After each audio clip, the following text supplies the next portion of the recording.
Acabei de assistir um vídeo que me impactou bastante. E eu gostaria de compartilhar este vídeo com você.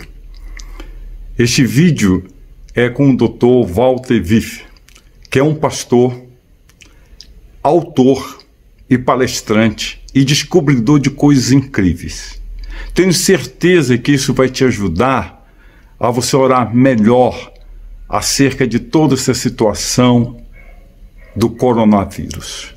E tenho certeza que vai te trazer conhecimentos que você não tinha antes. Que Deus te abençoe.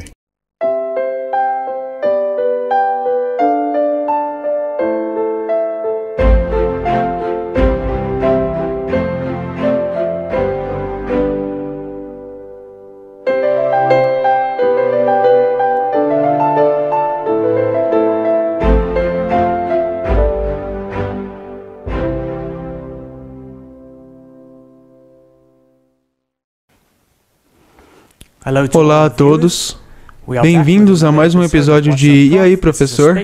Esse é um episódio especial onde vamos tratar do assunto do coronavírus, pois é um tema muito relevante nesse momento. Então, sem mais delongas, olá, Walter. Oi. Poderia fazer uma oração para começarmos? Com certeza. Pai Celeste, há eventos significativos ocorrendo no mundo e precisamos de sabedoria do alto para compreendê-los. Oro pelo Espírito e tua orientação. Em nome de Jesus. Amém. Os desdobramentos sobre o coronavírus têm aumentado tremendamente nos últimos dias. O mundo de hoje de manhã não é o mesmo que o da semana passada. Você poderia nos passar alguma informação que você tem ou recebeu sobre o que está acontecendo com o mundo? Bem, vamos começar do início, bem do início. Há muitas histórias sobre o coronavírus na internet. Por exemplo, há diversas profecias e pessoas muito empolgadas sobre as profecias. Sylvia Browne previu que no ano 2020 haveria esse vírus que surgiria por um curto período de tempo e desapareceria. Há livros escritos antes disso explicando essas coisas, que essas coisas surgiriam. Há TED Talks de Bill Gates, por exemplo, que isso era algo que estava no horizonte, não apenas uma possibilidade, mas uma probabilidade. Há filmes sobre essas coisas contagiosas. Parece que a mente da humanidade tem sido colocado nessa rotina a fim de aceitar a inevitabilidade de tal evento. Permita-me falar logo de cara. Isso não é um programa que vamos discutir essas teorias ou entrar em teorias da conspiração a respeito dessa questão. Não vamos tratar de discutir se essas coisas são ou não são legítimas. Se errarmos, temos que errar do lado da precaução, ou seja, aceitarmos que as informações que temos é genuína até certo ponto. Chegamos até apoiar a legislação em curso e tentamos ser cidadãos responsáveis. Então isso precisa ser dito logo de cara. É claro que, se for passada alguma lei contrária à lei de Deus, a situação muda de figura. Hoje não quero falar necessariamente sobre a legitimidade. Vamos mencionar uma ou duas coisas.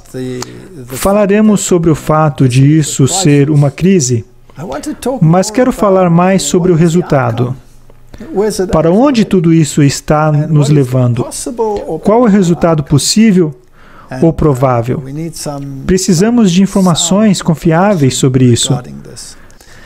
Tem havido diversos desdobramentos e escalações. Por exemplo, o governo alemão anunciou grandes escalações com relação a restrições e a liberdade de associação.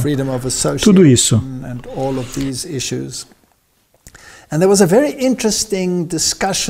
Houve também uma discussão muito interessante na TV na Alemanha. Acho que foi ontem. É bem recente. Vou tentar passar algumas informações. Foi pelo Instituto de Pesquisa e Política Comunitária. Está em alemão e chama-se Institut für Wissenschaftsforschung und Gesellschaftspolitik. Um especialista no ramo de epidemiologia e doenças respiratórias, Dr. Wolfgang Wodark, foi o orador. E para mim, me impressionou. Não podemos passar aos telespectadores porque está em alemão, mas me impressionou ver que ele estava totalmente surpreso com o modo como essas coisas vinham sendo tratadas. Ele disse que o vírus, o coronavírus, faz parte de uma população geral de vírus da gripe. E embora o percentual em meio aos outros vírus da gripe seja de até 15%, nunca na história, quando houve um vírus mortal por aí, um vírus foi isolado do resto do grupo e se tornou objeto de tanta atenção. Ele mencionou, por exemplo, a gripe suína, que é uma gripe muito grave, e o fato de que diversas pessoas foram afetadas. Nunca houve no passado a ideia de removê-lo do pacote de vírus e torná-lo o assunto especial da pandemia. O mesmo com a gripe aviária, o vírus HN, eles também foram isolados. Mas quando os exames foram feitos, não foram isolados dos outros vírus e tornados objetos com regras e regulamentos especiais. Ele diz que o mesmo deveria ser aplicado a esse. Ele não entende por que há tanta publicidade e quem se beneficia dessa publicidade. Ele levanta esse ponto interessante e ele passou muitas estatísticas e resultados. Foi uma conversa bem interessante. Contudo, houve um documento liberado pelo governo alemão, em outras palavras, um documento oficial, e esse documento foi intitulado, deixa eu pegar aqui nas minhas informações, e veio do Deutschen Bundestag.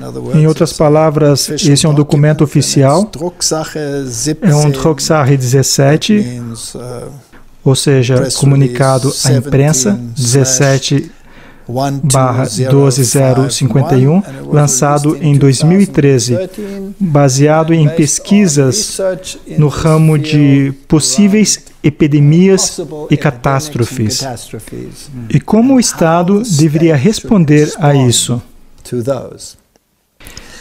Para mim, esse documento é impressionante, pois veio de 2012, ou seja, há 8 anos, já há um tempinho.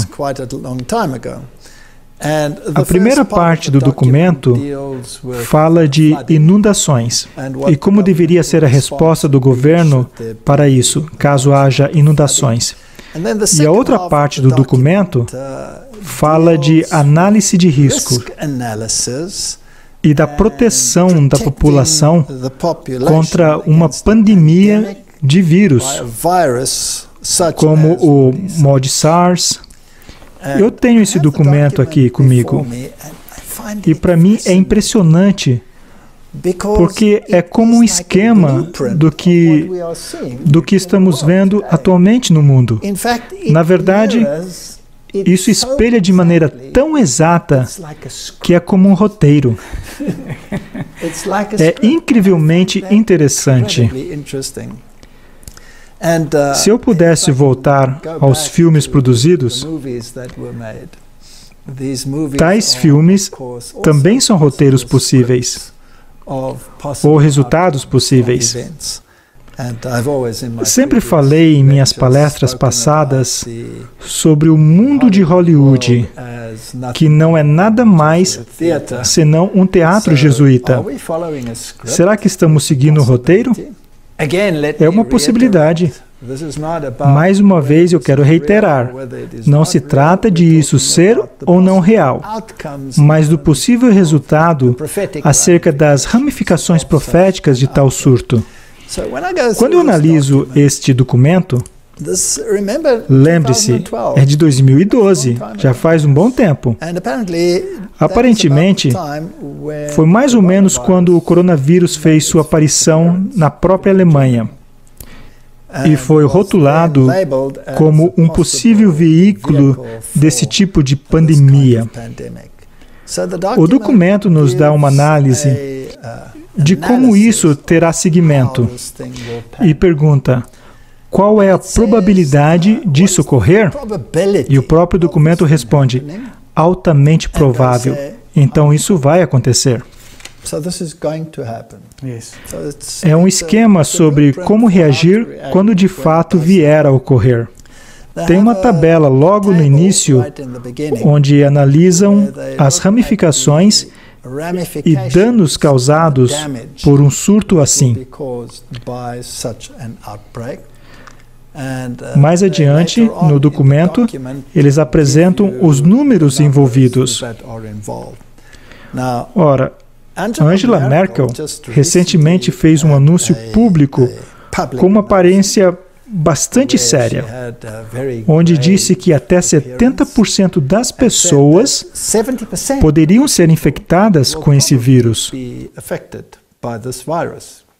Também fizeram a mesma pergunta para esse Dr. Wolfgang Wodarch. E quanto às ramificações? E todas essas pessoas afetadas?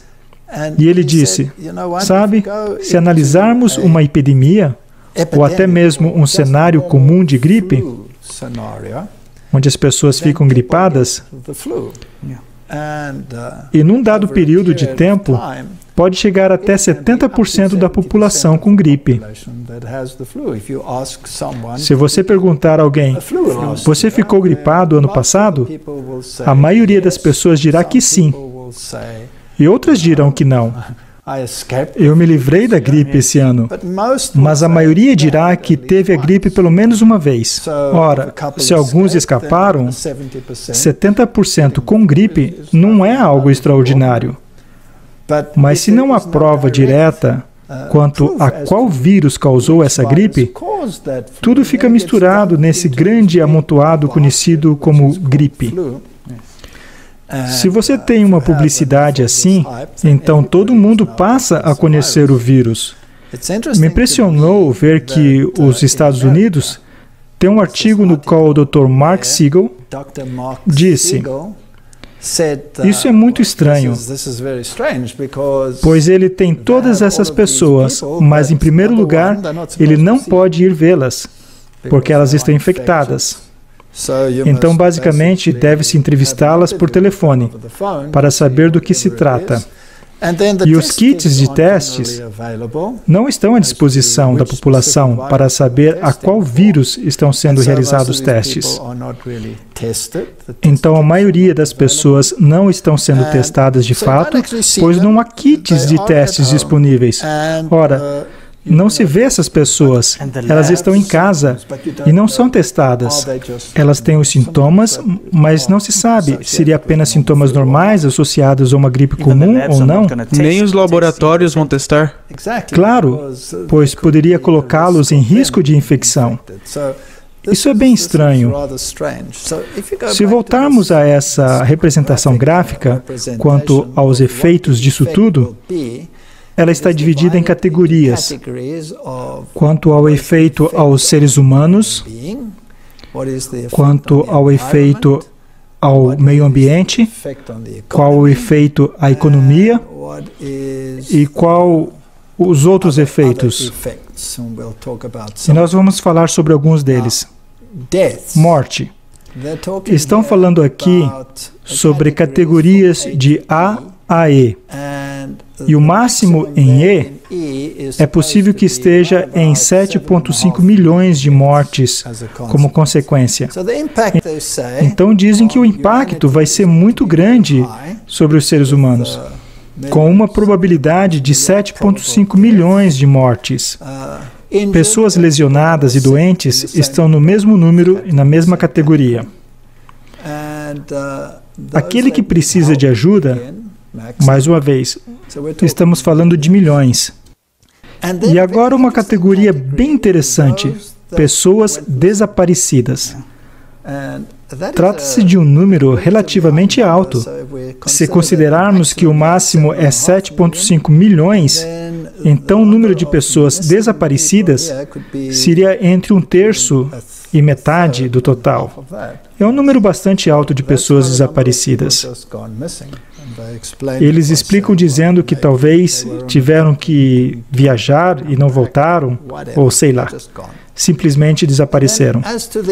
Quanto ao impacto ao meio ambiente, danos a certas áreas do meio ambiente, danos a certas áreas do meio ambiente, como construções, lençóis subterrâneos ou superfícies úteis, zero dano. Quanto ao reino animal, especialmente no setor agrícola, pode haver danos mínimos no que eles calculam. Então, os danos se relacionam mesmo aos seres humanos. A categoria é bem interessante, com danos máximos, e é a economia. A economia da população. Ou seja, o homem da rua. Não necessariamente as grandes empresas, mas a economia em geral. Parece haver um grande impacto. Além disso, o impacto sobre a ordem pública será bem alto. Isso significa que podemos esperar desobediência, protestos, tudo isso. A ramificação política será massiva. E a ramificação psicológica será massiva. Mas a herança cultural não sofrerá nenhum dano. Parece que a economia, especialmente a economia do povo, da humanidade em geral, e as ramificações políticas, sofrerão ao máximo. Mas o que me impressiona quanto a esse documento é o nível de detalhes, pois é um documento bem longo, tem umas 80 páginas, e temos talvez 2/3 somente falando sobre isso. Não vou tratar de todo o documento, mas quero ressaltar alguns pontos. Número 1, essa pandemia será global. Será uma pandemia global, pois é óbvio, porque não dá para conter um vírus. E qual será o vetor provável? Quem será aquele que causará o problema? O cenário é que se trata de um mod SARS hipotético, um vírus. E dizem, por exemplo, SARS do tipo coronavírus, CoV. Isso é interessante. Isso foi há 8 anos atrás. O vírus provável poderá ser um coronavírus. E também colocam aí o vírus da gripe H5N1, entre outros como HIV. Mas o primeiro que mencionam é o SARS, coronavírus, COVID. E esse vírus foi isolado pela primeira vez em 2012, em 6 pacientes. E é interessante que, se tomarmos esse número hoje em dia, que foi exatamente como começou, com 6 pessoas, mas não foi considerado pandemia naquela época a respeito desse vírus. Vamos escrever o que acontece. Eles falam de períodos de incubação do vírus e quanto levará até o desenvolvimento de sintomas. Seriam 5 dias e 14 dias até que se manifestasse fortemente, E o que ela faz é detectar o sintoma respiratório e pode-se ficar tonto, ter cãibras e letalidade. A letalidade é um termo interessante. São aqueles que morrerão como resultado da infecção. Ou seja, não se trata de toda a população, mas daqueles que estão infectados. A letalidade será alta. O que isso realmente significa? Onde ele vai aparecer?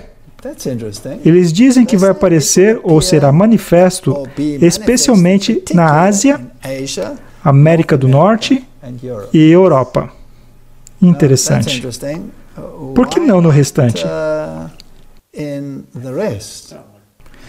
Bem, uma das razões pelas quais eles podem dizer isso é por causa do próximo dado que nós vamos ver agora. Inicialmente, seriam 10 casos na Alemanha, e logo se espalharia até praticamente 70% da população, como disse Angela Merkel. Quando isso aconteceria exatamente?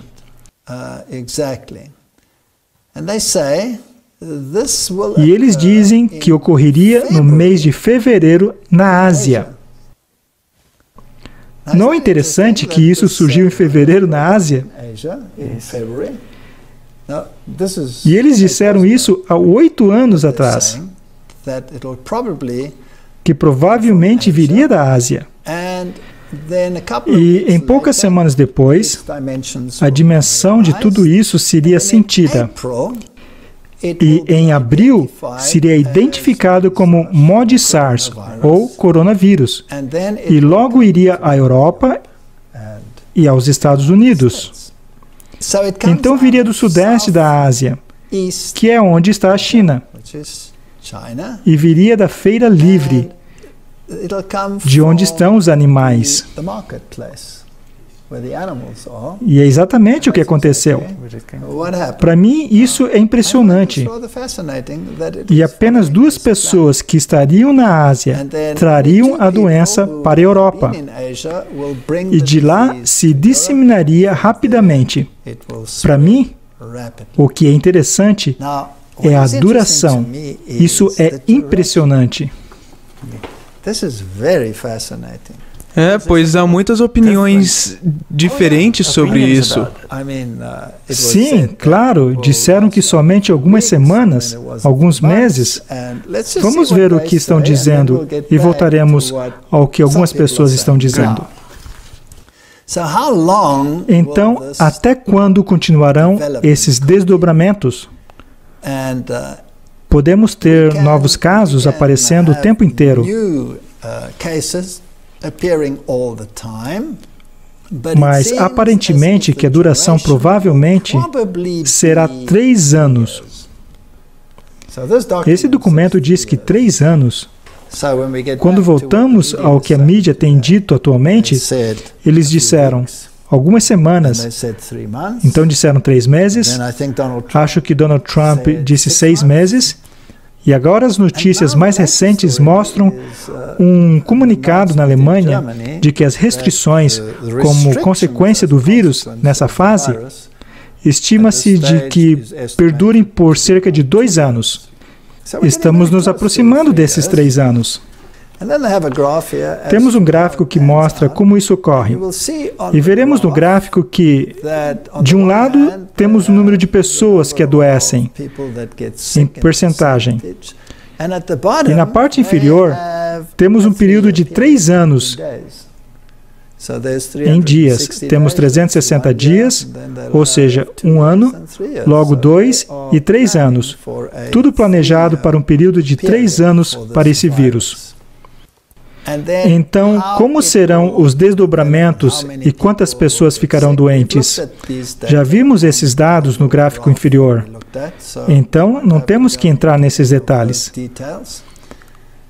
Ora, qual será o impacto? O impacto será enorme, pois não afetará somente a Europa, mas o mundo inteiro. A próxima pergunta é: que medidas serão implementadas para deter o vírus? A primeira, obviamente, é a quarentena, e especificamente a auto-quarentena. É interessante que, ao analisarmos esse documento, vemos que é exatamente o modo como isso está sendo tratado. Esse é o esquema, e até onde eu consigo enxergar, estamos seguindo o esquema ao pé da letra. À medida que ouvimos um anúncio após outro, é interessante que eles dizem que não haverá um modo específico como os países lidarão com isso. Há esquemas diferentes de como lidar com isso, e países diferentes usarão meios diferentes, e os impactos provavelmente variarão. E isso terá enormes repercussões políticas, porque algumas pessoas vão jogar o jogo da culpa e lançar a culpa no outro, querendo saber quem é que fez e quem não fez a coisa certa. É interessante ver que, politicamente, com os desaparecimentos, alguns críticos na China simplesmente desapareceram. Ninguém sabe onde estão. Então haverá isolamentos e isolamento domiciliar. E também haverá uma redução em seus direitos básicos.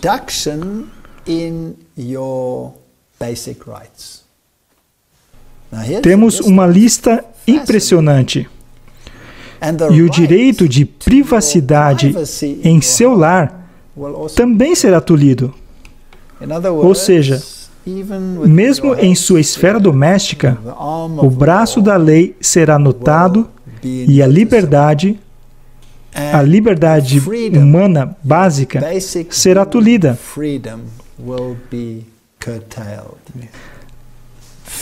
Além disso, por decreto governamental, as pessoas podem ser obrigadas a se sujeitarem à vacinação, por exemplo, ou outras medidas que eles poderiam prescrever.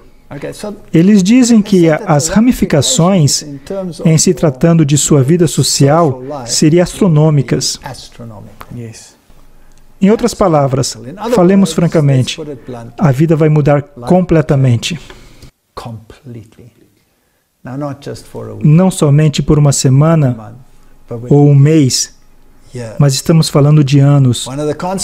Uma das consequências, obviamente, é que as férias serão canceladas ou teriam que ser adiadas.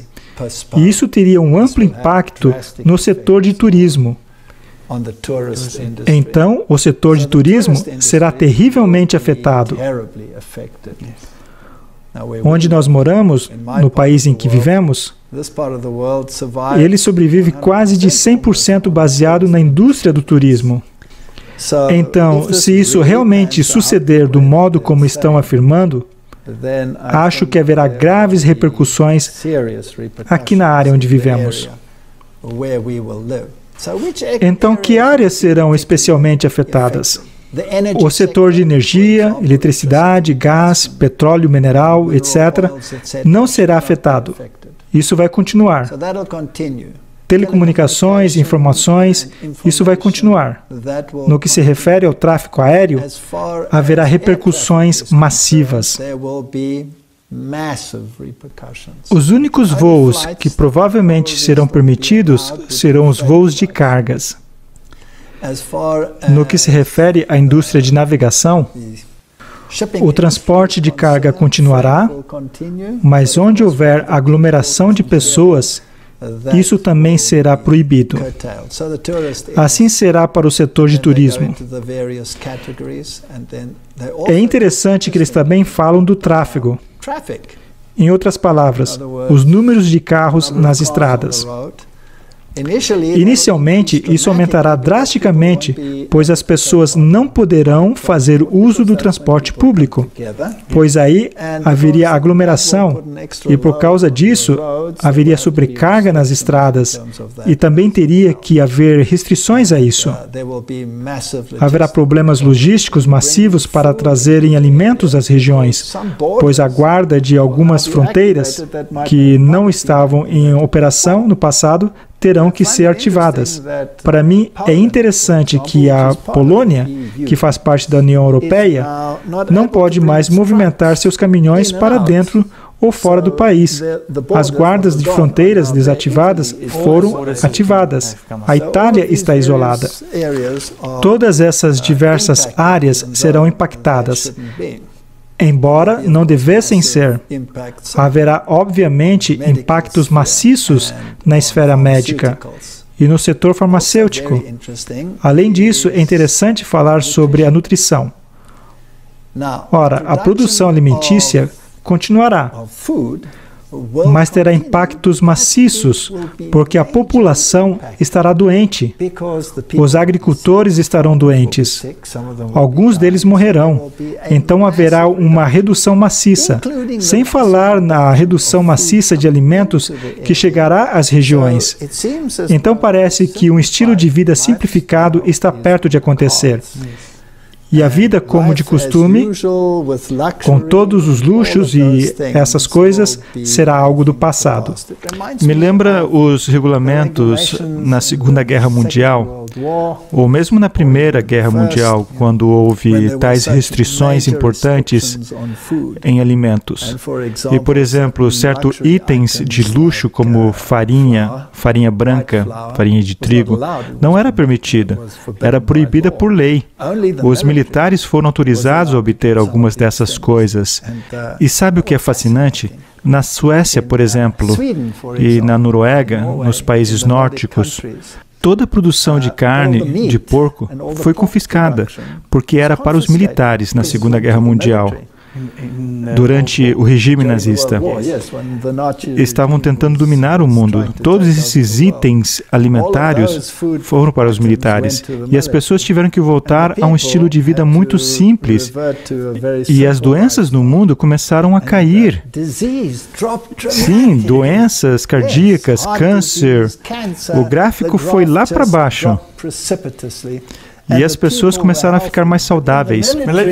Mas no meio dos militares, as doenças cresceram como louco. De modo que, por exemplo, Romo, em um certo estágio, teve que proibir a carne de porco porque seus soldados estavam ficando doentes como consequência disso. Por um lado, isso é uma notícia, mas por um outro lado, não foi tão ruim assim. Sabe, há uma declaração que eu li onde diz que o que comemos afeta a mente. E se tivermos uma dieta simples, nós vamos ter um discernimento melhor sobre o que está acontecendo. Então, talvez isso seja um mecanismo, mesmo que nesse cenário de pandemia, a humanidade obtenha uma visão, uma mente mais clara, porque o problema é muito maior do que o vírus, na minha opinião. Então, assim que terá um grande impacto na nossa maneira de sobreviver.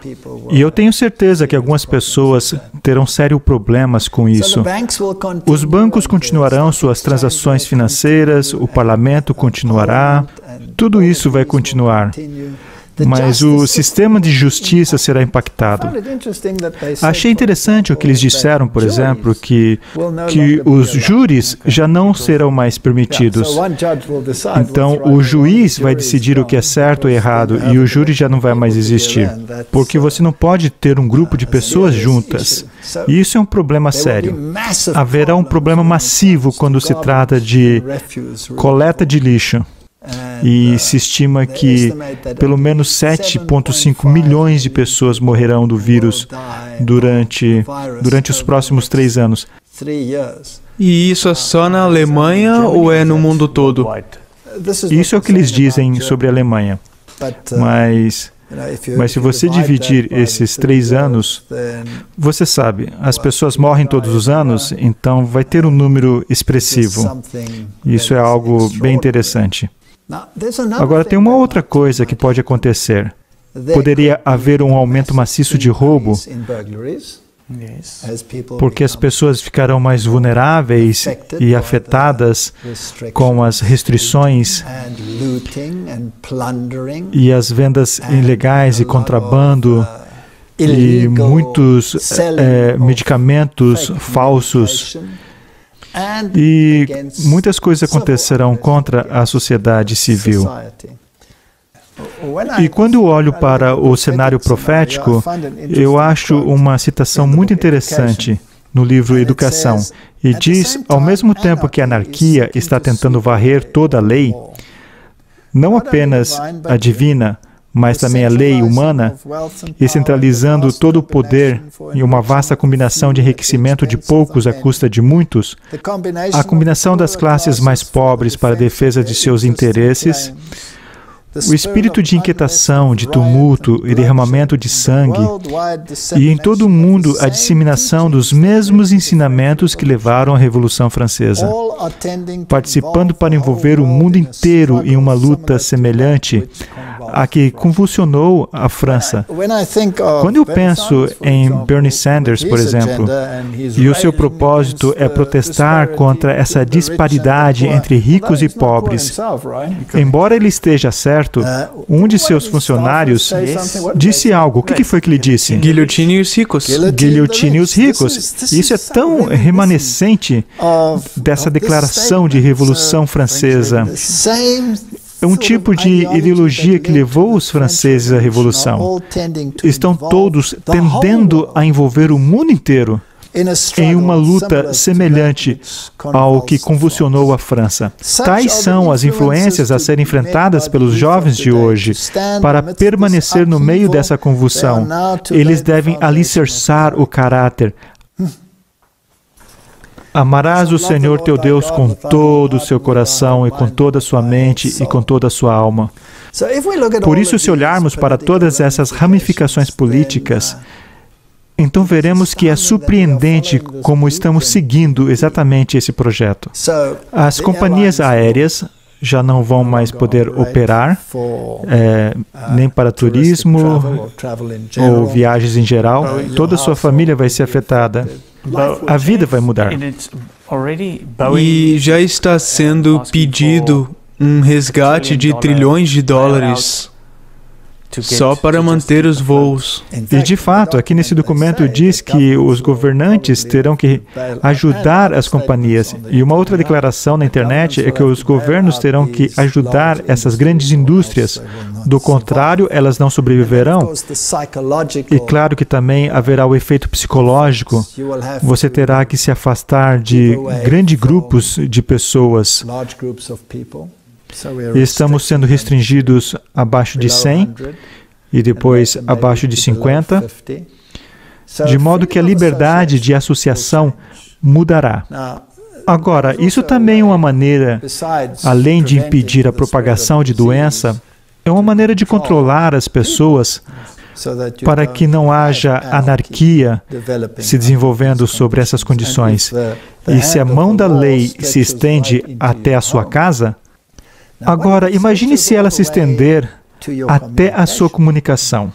Não existe uma lei a ser aprovada em Israel agora que seu celular, seu telefone, será monitorado. Do que se trata?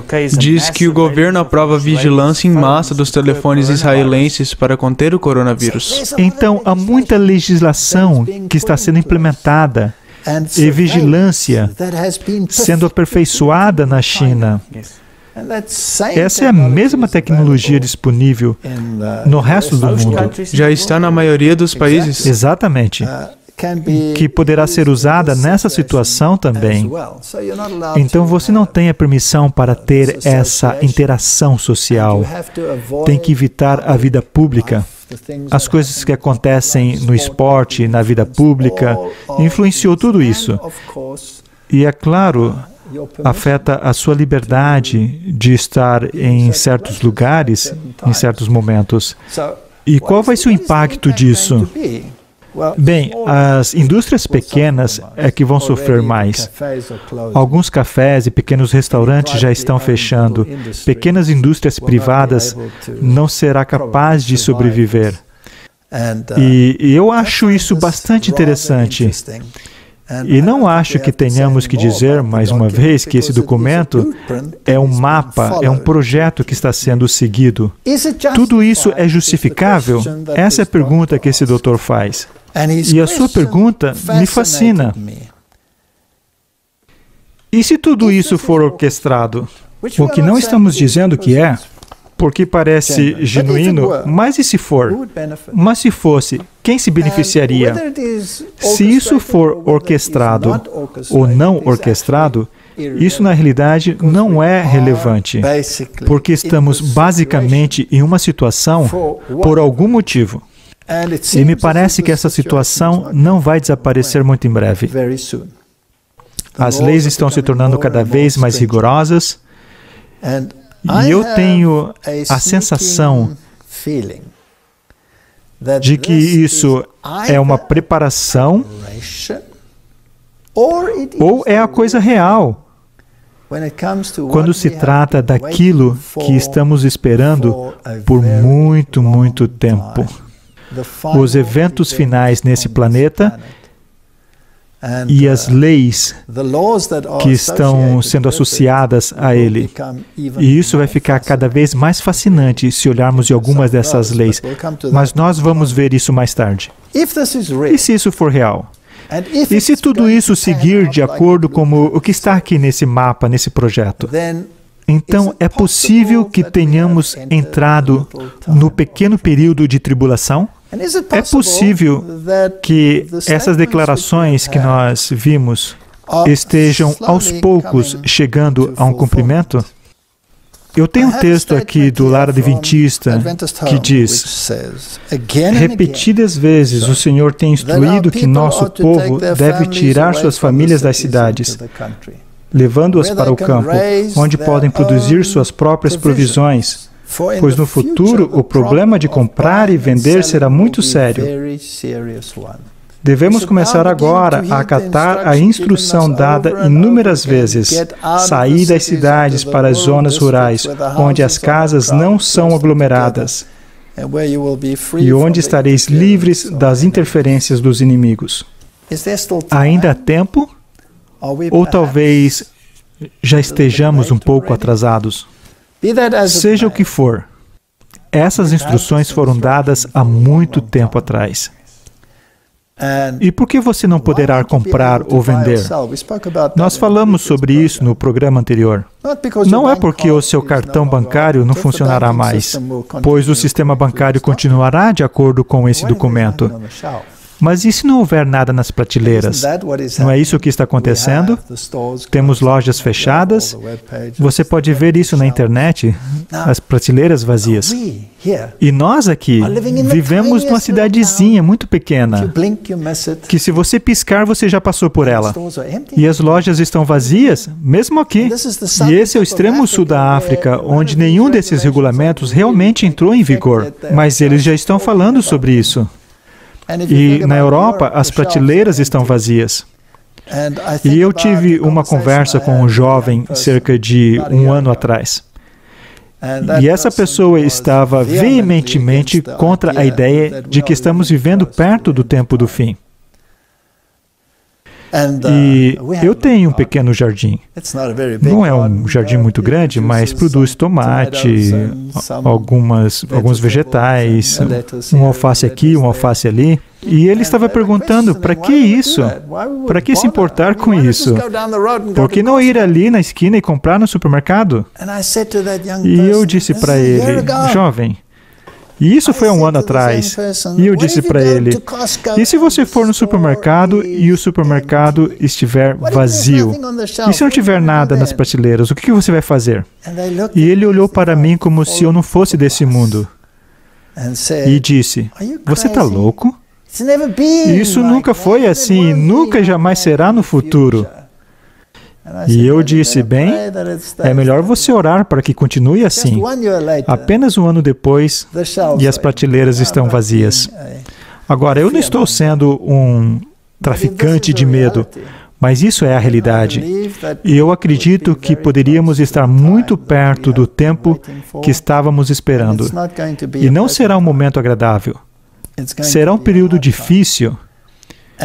E com a anarquia aumentando e à medida que as leis são promulgadas, que vai enforçar o novo status quo, então vamos ver grandes mudanças no mundo. Agora, o governo já está anunciando que eles estão liberando os militares para tomar conta dessa situação. Alguns funcionários já terão poder de fazer cumprir essas leis. Na França, se você estiver na rua depois de um certo horário, você será multado. E essas leis se tornarão cada vez mais rigorosas. O Donald Trump já colocou a Guarda Nacional nas ruas. 1.000 tropas em 6 estados em resposta ao coronavírus. E o estado de emergência já foi declarado em vários países. E o próximo passo do estado de emergência é a lei marcial. E se a lei marcial for aplicada? Porque o interessante da lei marcial é que ela substitui a lei de um país. Isso significa que se a lei marcial for declarada, as constituições não serão mais válidas. Agora, há um outro ponto que precisamos discutir, e que é absolutamente fascinante. Se trata das leis escondidas de Noé.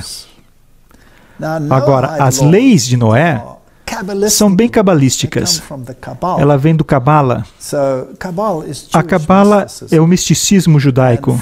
E de rabinos judeus, e de acordo com essa filosofia, que a propósito você não encontra na Bíblia, você encontra no Talmud.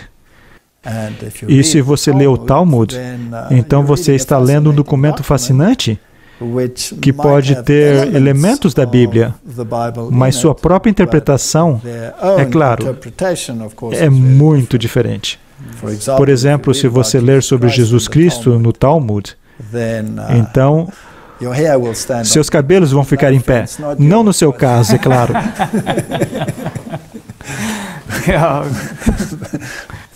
Mas esse é o cenário.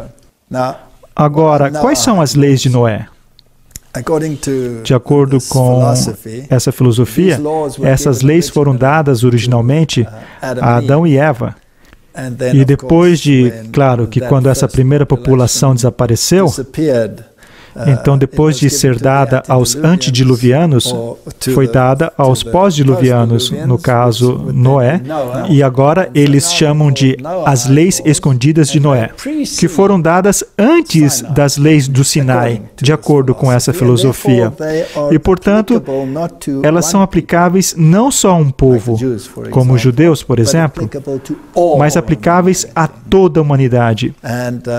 E você pensaria que essas leis escondidas de Noé seriam apenas partes da filosofia judaica. Não, não é. Eles colocaram o nome de Noé porque isso se aplica a toda a humanidade. Agora, aquelas pessoas que estão interessadas na nova ordem mundial, eles dizem que essas leis devem ser aplicadas a todas as nações. Deve se tornar uma lei universal. Agora, existem 7 leis escondidas de Noé. E nós não precisamos entrar em todos os detalhes sobre o que eles dizem, mas a primeira lei diz que não devemos profanar a unidade de Deus. E isso é uma lei muito fascinante, porque não profanar a unicidade de Deus, isso afeta amplamente as religiões monoteístas. E você sabe, o Papa teve essa reunião sobre as religiões monoteístas estarem juntas para trabalhar juntos. Nós já falamos sobre isso nos vídeos anteriores, sobre as crenças abraâmicas, as religiões de crenças abraâmicas, etc. Interessante que todo mundo deve aderir a essas leis escondidas de Noé. Não amaldiçoe seu Criador. Veja que são elementos religiosos nessas leis, certo? Não assassine, não comer carnes de animais. Essa lei aparentemente foi acrescentada mais tarde. Embora Adão e Eva aparentemente tenham recebido apenas 6 leis, essa lei foi acrescentada depois do dilúvio. Então você deve respeitar as criaturas de Deus. Se você se aprofundar mais nisso, você vai ver que são leis ambientais. Então, as leis ambientais são muito importantes. E nós temos esse problema hoje? Não roubarás. Isso são leis muito interessantes para mim, porque no Rerum Novarum, a encíclica papal, se você tiver uma necessidade, você pode pegar daqueles que são mais ricos, o que no meu entendimento isso é chamado roubar, mas de qualquer forma, você não deveria roubar nesse mundo perfeito, que será a nova sociedade da humanidade. Em seguida fala sobre aproveitar e canalizar a libido humana. Agora, isso é muito interessante porque o que isso realmente significa? Significa que estupro, adultério ou incesto ou relações homossexuais são proibidas agora. E desses, apenas 2 são proibidos agora, que é incesto e estupro. Não há lei contra o adultério. Já existiu lei contra o adultério antes, mas não existe mais. Estupro ainda é um problema. Homossexualismo, claro, não é problema nenhum. Será que isso vai retornar com essa lei? Então serão estabelecidos 7 cortes de lei ou tribunais que assegurarão a justiça em nosso mundo. Há um ponto que, se você infringir as leis de Noé, existe a possibilidade da pena de morte. Será que isso são apenas leis hipotéticas? E se forem, seria interessante. Particularmente a primeira, não profanar a unicidade de Deus, de forma alguma. Agora, o Talmud é um documento que tem muitas coisas negativas sobre Jesus. E uma das coisas que o Talmud e os judeus na Bíblia tinham contra Jesus é que ele alegou que ele e seu pai eram um. E eles pegaram pedras para apedrejá-lo, porque você está dizendo que é igual a Deus, certo? Então, se alguém basicamente dizer que Jesus Cristo é Deus e Senhor, poderia entrar em conflito com as leis ocultas de Noé. Agora, elas são apenas hipotéticas? E a resposta é: não, eles não são. Porque George Bush, o pai, ele fez aquele famoso discurso sobre uma nova ordem mundial, onde todas as nações que você conhece trabalhariam juntas e se uniriam, e isso seria uma possibilidade distinta. Ele realmente reconheceu como lei as leis ocultas de Noé, em 1991. Sim, há um site para isso. Na verdade, você pode ir para o site do Congresso. É um website oficial do governo? É o website oficial do governo. E aqui está toda a seção onde eles intencionaram como uma lei. Então, as leis ocultas de Noé já estão nos livros de lei dos Estados Unidos, da América. É claro que elas nunca foram promulgadas, porque da maneira como elas foram escritas, seria contra a Constituição vigente, que permite que você adore em qualquer maneira, que você julgue de acordo com a sua consciência. Isso é necessário, certo? E se a Constituição for suspensa por causa da lei marcial? Então, a lei oculta de Noé estaria ativada, certo? Isso é interessante. Bem interessante.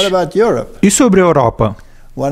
Um dos presidentes anteriores da Europa, Herman van Rompuy, que a propósito era altamente aclamado pelos jesuítas como um de seus homens, o que ele disse? Diz que ele busca a maior disseminação dos valores universais conhecidos como as leis secretas de Noé. E também continua dizendo que o Major-General Michael Jeffrey, que foi governador da Austrália, lamentando o colapso de famílias e o abuso de drogas e álcool na sociedade moderna, em uma carta de 2008, e escreveu que ele acredita que observar os valores fundamentais das leis secretas de Noé podem ser um antídoto para esses males da sociedade. Então, as leis ocultas de Noé já são leis nos Estados Unidos, que não estão ativas por causa da Constituição, mas elas já estão lá. Acho isso fascinante. E por um homem que disse que é para a nova ordem mundial. E a lei é chamada de o Dia da Educação. Então é chamado Dia da Educação, e o Papa quer reunir os líderes mundiais em uma reunião sobre educação. Então parece que o quebra-cabeça está se montando. Agora, de acordo com minha Bíblia, o pequeno chifre do capítulo 7 de Daniel é o papado. É assim que os protestantes têm visto durante a história. E porque os critérios se encaixam 100%, não pode ser mudado. E se ele é o chifre pequeno e é o anticristo, então ele tem uma agenda, que é determinadamente destronar Jesus Cristo do trono. E nesse tempo de crise, e é fascinante para mim que nesse documento que lemos, disse 3 anos. Sim, porque essa é a teologia da contra-reforma no reino do anticristo, que terá lugar entre 3 e 3 anos e meio, certo? Então, temos a mesa posta para os eventos finais acontecerem nessa terra? Eu acho que sim. Eu acho que sim. É uma grande possibilidade. É possível que pode fracassar em 2 ou 3 ou 4 meses e as coisas voltarem como normal, e isso tudo serviu como prática. Ou talvez é a coisa real. Não sabemos. O tempo dirá. Mas se isso é real, então poderíamos estar agora no período curto de angústia. Sim, e de acordo com o cenário profético, isso vai se escalar e vai aumentar cada vez mais até que chegue o conflito entre a lei de Deus e a lei do homem. E nós sabemos que o sistema papal está profundamente envolvido em tudo isso. E você pode ver isso nas preparações feitas pelo teatro jesuíta, que é chamada, por exemplo, Hollywood, e nas filosofias que são adotadas por esses indivíduos. Então, eu gostaria de dizer que o povo de Deus deve se levantar agora. E esta é a hora de trazer a mensagem do alto clamor. Esse é o momento de não ficar em silêncio.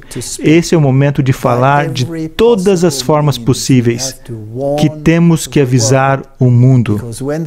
Porque quando chegar ao seu ponto final e a marca da besta for implementada, então entraremos no grande período de angústia. E as pragas vão cair, e será tarde demais para alcançar aqueles que queremos alcançar. Eu acredito que Deus, em sua misericórdia, está permitindo tudo isso. E se isso for a peça final no esboço profético, então Ele está permitindo que as pessoas possam acordar, e as pessoas poderão seguir com a multidão ou seguir as diretrizes da palavra de Deus. No que me diz respeito, eu acho que, para você também, a palavra de Deus é o padrão. Não o Talmud, nem um outro documento, nenhuma distorção. Eu quero saber o que a palavra de Deus disse. Que é muito importante que eu saiba o que a palavra de Deus disse. E como faço para descobrir hoje o que Deus disse? Bem, está na sua Bíblia. Mas eu quero saber exatamente o que Deus disse. E é sobre isso que vamos conversar nos próximos programas. Obrigado por ouvir. Que Deus te abençoe e que Deus te dê força. Que possamos permanecer unidos sob a bandeira manchada de sangue de Jesus Cristo, o homem que morreu pelos seus e pelos meus pecados, e que é Deus manifesto ao homem. Amém. Obrigado por assistir. Walter, eu acho que seria bom se terminássemos com uma oração.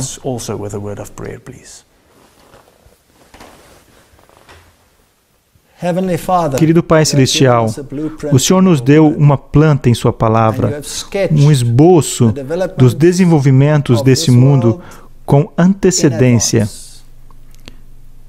E os eventos que foram falados, por exemplo, em Mateus 24, parece estar se desenrolando diante de nossos próprios olhos. Pai Celestial, estamos olhando através de um óculos embaçado. Não sabemos, Senhor, se esse de fato é o evento final antes das grandes manifestações e da vinda de Cristo, ou se é apenas uma prática, porque não sabemos o tempo. Tudo o que podemos ver são os sinais, e os sinais estão gritando para o céu. E se isso for real, Senhor, eu oro para que o Senhor desperte o seu povo, para que ele saia do seu sono e que eles se unam no assim diz o Senhor, porque esse é o único fundamento seguro. Os abençoe e os mantenha, de acordo com o seu poder, em nome de Jesus. Amém. Obrigado e nos vemos numa próxima.